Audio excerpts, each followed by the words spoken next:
Mendapat amanat menjadi wakil rakyat tentu sudah sepatutnya para anggota dewan yang bermartabat punya perilaku terhormat. Tapi apa jadinya kalau para wakil rakyat malah justru bikin ulah yang tidak sepatutnya dilakukan oleh anggota dewan.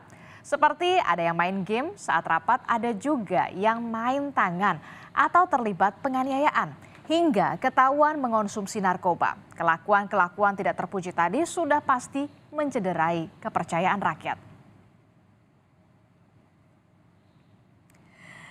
Ya, saudara, jika ingat penggalan lirik lagu milik Iwan Fals, wakil rakyat ya seharusnya merakyat. Jangan tidur waktu sidang soal rakyat.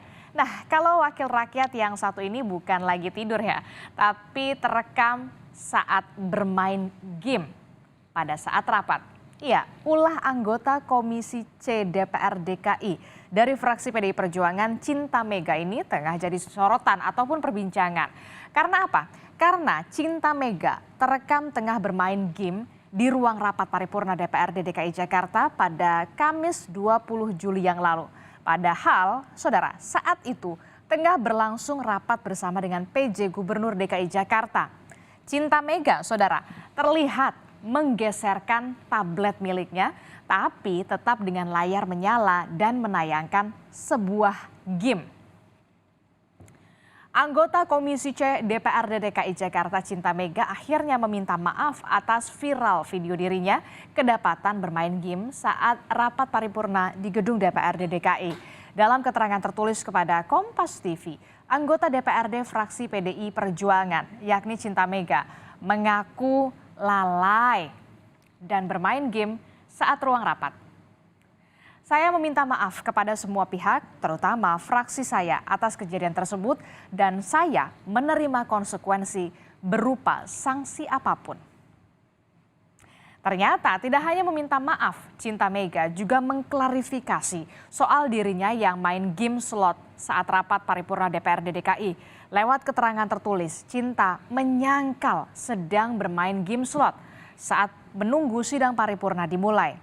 Saya nggak tahu slot, saya sebelumnya mainkan Candy Crush. Karena saya taruh di meja, nggak saya mainkan. Katanya itu iklan. Begitu klarifikasi yang dituliskan Cinta Mega soal dugaan dirinya bermain game slot.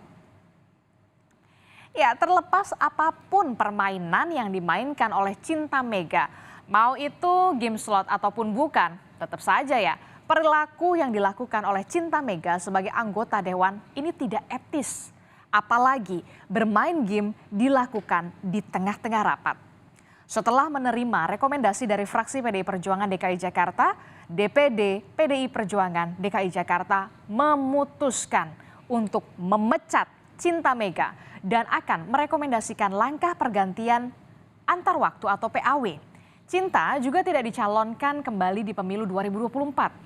Dan selanjutnya DPD akan mengirimkan laporan dan rekomendasi ke DPP PDI Perjuangan untuk menentukan bagaimana nasib Cinta Mega termasuk soal status keanggotaan partai.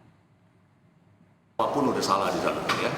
Jadi nggak ada urusan mengenai slot kayak game kayak ya. Salah aja. Titik itu. Saya mohon maaf.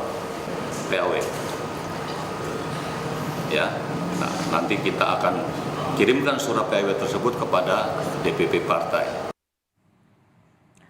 Ya, meski Cinta Mega sudah mendapat sanksi keras dari fraksinya, hal ini tidak menghentikan laporan dari sejumlah pihak. Seperti yang dilakukan Kongres Pemuda Indonesia DKI Jakarta yang melaporkan Cinta Mega ke Badan Kehormatan DPRD DKI Jakarta karena bermain game saat rapat. Setidaknya saudara, sudah ada 2 laporan yang diterima Badan Kehormatan DPRD DKI Jakarta. Surat pengaduan tadi telah diterima oleh Badan Kehormatan Dewan. Dan kenapa kita membuat pengaduan ke BK DPRD DKI Jakarta? Karena kita ingin menyahuti permintaan dari Badan Kehormatan Dewan, yang mana Badan Kehormatan Dewan 2 hari yang lalu menyatakan tidak bisa memproses dugaan pelanggaran etik tersebut kalau tidak ada laporan dari masyarakat.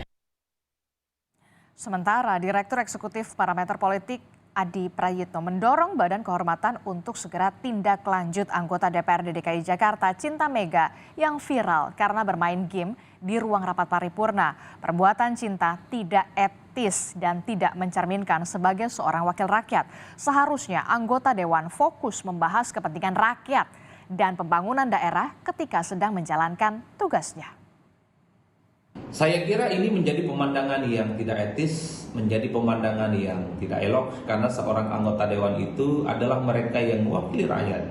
Jadi dalam keseharian hidupnya, dalam rapat-rapat yang menurut saya selalu dilaksanakan oleh forum kedewanan itu harus disikapi dengan serius, fokus dan hanya berpikir untuk rakyat, hanya berpikir untuk Jakarta misalnya. Jangan sampai di tengah rapat justru oknum anggota dewan malah sibuk main game, sibuk untuk urusan-urusan yang tidak ada kaitannya dengan kepentingan rakyat. Ternyata saudara, tidak hanya Cinta Mega, pada bulan April yang lalu Wakil Ketua DPRD Sulawesi Utara dari fraksi Golkar diduga James Arthur Konjongian diduga melakukan penganiayaan pada seorang perempuan. Dalam video, anggota fraksi Partai Golkar itu terlihat sedang cekcok dengan seorang perempuan. Ya, berlokasi di sebuah kamar apartemen, perempuan ini mengaku jadi korban penganiayaan. Saat dikonfirmasi, James membantah adanya kekerasan. Kalau kita simak, nama James Arthur Konjongian ini bukan sekali ini saja menjadi perhatian publik. Sebelumnya, pada Januari 2021 yang lalu, James ini juga sempat viral usai sang istri menghadang mobilnya hingga terseret. Dan aksi nekat sang istri ini dilakukan karena ia melihat ada perempuan lain di dalam mobil sang suami. Sempat dipanggil oleh Badan Kehormatan, James Arthur ini sempat meminta maaf kepada publik lantaran membuat gempar. Ya, meski membantah melakukan penganiayaan, namun DPD Partai Golkar akhirnya mengambil sikap dengan mencopot James Arthur Konjongian dari jabatannya sebagai Wakil Ketua DPRD Sulawesi Utara dan dari kepengurusan Partai Golkar Sulawesi Utara. Selain itu, saudara, Golkar juga membentuk tim investigasi untuk mengusut kasus dugaan penganiayaan perempuan oleh James Arthur Konjongian. Dan satu lagi saudara, kasus yang ini juga bikin geleng-geleng kepala ya. Baru 6 bulan jadi anggota DPRD Lombok Tengah. Politikus Partai Berkarya Rian Ferdiansyah ditangkap polisi karena kasus narkoba pada Mei 2023. Anggota DPRD ditangkap oleh tim Sat Narkoba Polres Lombok Tengah ketika pesta sabu bersama dengan 2 rekannya di sebuah rumah di Desa Puyung, Lombok Tengah. Dalam penangkapan itu, saudara, polisi mengamankan ada 0,37 gram sabu beserta dengan alat isapnya. Dan hingga kini kasus anggota DPRD Lombok Tengah yang terlibat narkoba masih diselidiki oleh Badan Kehormatan DPRD Lombok Tengah. Tentu saja, sebagai wakil rakyat, sudah seharusnya setiap anggota dewan ini menjaga marwah dan juga martabatnya. Jangan cuma obral janji manis saat butuh suara, tapi justru berperilaku yang tidak etis dan memberikan contoh buruk ketika sudah punya kuasa.